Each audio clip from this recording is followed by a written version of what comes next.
I'm ready. All right. So I'll ask for your first reaction to the president's tweets yesterday talking about mail-in balloting, sort of accusing secretaries of state in Michigan and Nevada of doing something illegal. First reaction when you saw those? Well, I think it's absurd that the president is attacking states that are trying to make it easier for people to vote during a pandemic. We don't want to see a situation like we did in Wisconsin in the primary where people are forced to choose their health or their franchise. But it's not surprising the president would lash out this way, even though there are plenty of Republican states that are mailing out absentee ballots. He only seems to have issues with these particular states. The president feels, and he's made it very clear, that if more Americans vote, Republicans can't get elected. Now, I don't think that's true, but if it is true, then it's a good reason for them to change their platform, not to try to disenfranchise people. But the president's threat is not one he can make good on. There's no way that he's going to be able to cut off funding for states that don't mail in ballots or do mail in ballots. That's not up to him. The Congress sets the appropriations, we set the formulas, and he's in charge of executing, but he doesn't get to withhold funds because he wants to punish a state that's trying to look after its citizens. You brought up that you're not sure where the idea comes from that Republicans do worse in mail-in balloting. In fact, we have a number of examples that I can think of. Just, Senator Romney talked about Utah being a mostly mail-in state where Republicans frequently win.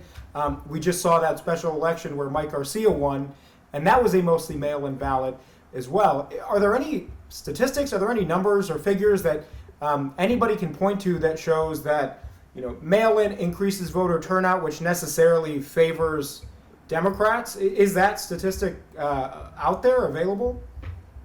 I don't know whether, excuse me, I don't know whether there are any statistics that show whether the mail-in elections favor one party or the other. I don't know if they exist. I do know that it's certainly a conventional wisdom that when more people participate in our elections, it's good for democracy. And there is a perception that Republican voters are more consistent voters and will vote rain or shine, and Democratic voters are not as consistent. I don't know whether that's accurate or that's influenced by absentee voting, but I do know this. Every American should be able to get out and vote or vote by mail and not have to risk their health to do it. And I think it would be negligent for states not to be providing postage-paid ballots to their constituents in the fall when the experts tell us the coronavirus may resurge once again. So I think it's only prudent what these secretaries of state are doing around the country. The president is, I think, quite paranoid about allowing more Americans to vote. He should embrace it. Really, any president should embrace the idea of more Americans participating in their democracy. Do you think it's going to be a challenge to get federal funding approved for states to be able to create a mail-in balloting system, a more expansive one if they don't already have them, just because of this political fight now? It will be a challenge. Now, in the bill that we passed last week, the HEROES Act, we do invest $3 billion to help states conduct elections during the pandemic. And a lot of that involves sending people ballots so that they could vote by mail. That's just good public policy. But yes, because the president believes that his reelection hinges on fewer Americans voting. And indeed, I think that's been Mitch McConnell's view as well, because you see the Republicans in Congress often pushing these efforts to disenfranchise voters around the country with strict voter ID laws, with closing down of polling places in urban centers. These efforts at disenfranchisement, I think, are all part of the same broader strategy by the Republican leadership of trying to get fewer Americans to vote. I know we don't have widespread evidence of voter fraud, but we do have at least one case in North Carolina where the Republican race, there was at least that example of ballot harvesting. Is there any protection that Congress can put in place, or maybe that states can put in place, to make sure that although it's not a widespread, widely documented issue, if you do have mail-out ballots, you're able to protect from, whatever instances of voter fraud, however few they may be? Well, as you say, the instances of voter fraud are exceedingly rare in this country, and that's good, and we want to keep Congressman, them I'm so rare. sorry. I have a loud alarm outside, a siren. Oh, I'm no gonna just problem. pause you until that goes by. We live next to a fire department, so Oh, um, okay. My it's district office is adjacent to, or not far from a fire department. yeah. So when I do interviews in my district office, we often have that problem. You got to pause. Yeah, it's really fun at 3, 4 in the morning when Oh my you feel gosh. like your alarm clock is going off or something. Okay, I Well, think and it's when you move to a neighborhood and you see the fire station nearby, you're like, wow, that's great. We're near the fire station. yeah, Until you exactly, realize, oh my exactly. gosh, we're near the fire station. Yeah, we think we're really safe, which is true, but we're probably gonna lose some sleep. Okay, so the question again being, however few those cases of voter fraud may be, is there anything that you all can do to try to protect against them when they do happen as infrequently as they are?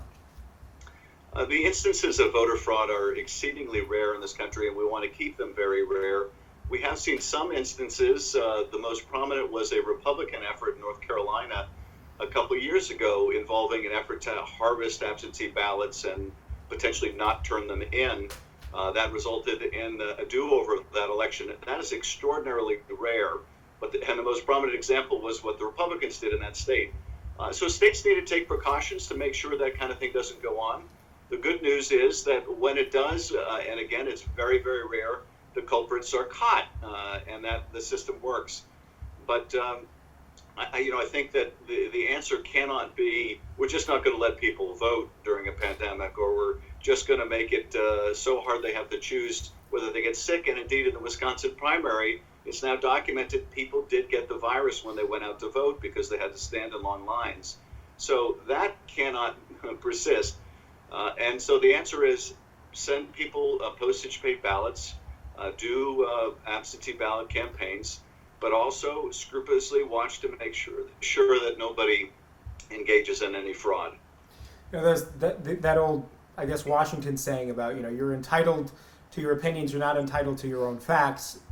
If we hear repeatedly that voter fraud is a big issue when it comes to mail-in ballots, even if it's not true, and there's evidence that it's not true, are you worried that just repeating that line from really high-profile people sort of undermines the integrity of the election, and in the eyes of many voters, may give them less faith, less confidence in election results come November?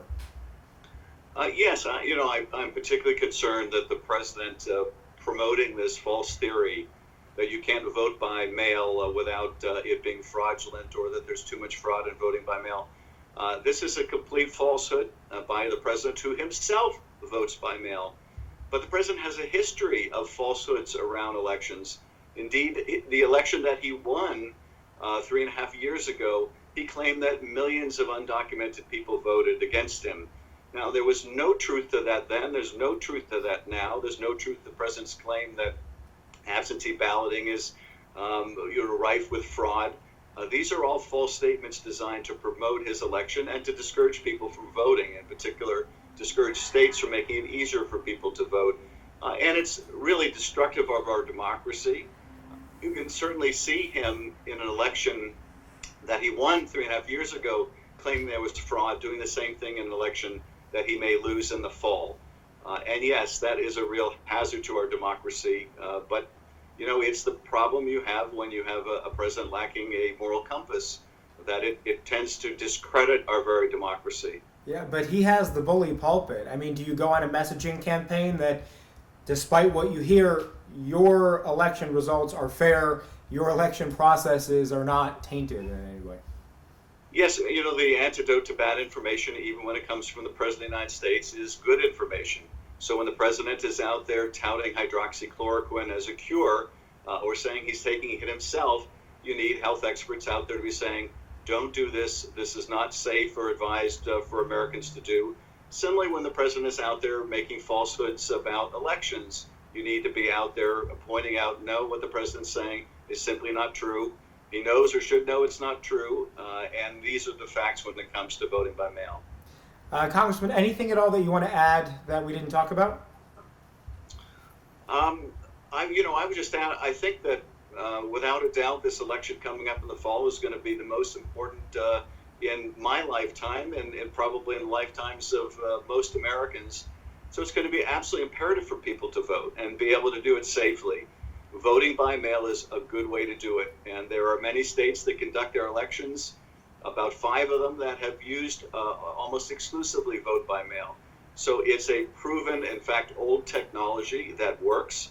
And it's particularly important in a time where there may be a health risk with going out to vote for seniors, for people that have compromised immune systems during a time of pandemic. So it's the right thing to do for our democracy. And even as we protect the health of the American people and the health of our economy, we need to make sure we protect the health of our democracy. All right. Thank you so much, Congressman. I appreciate it as always.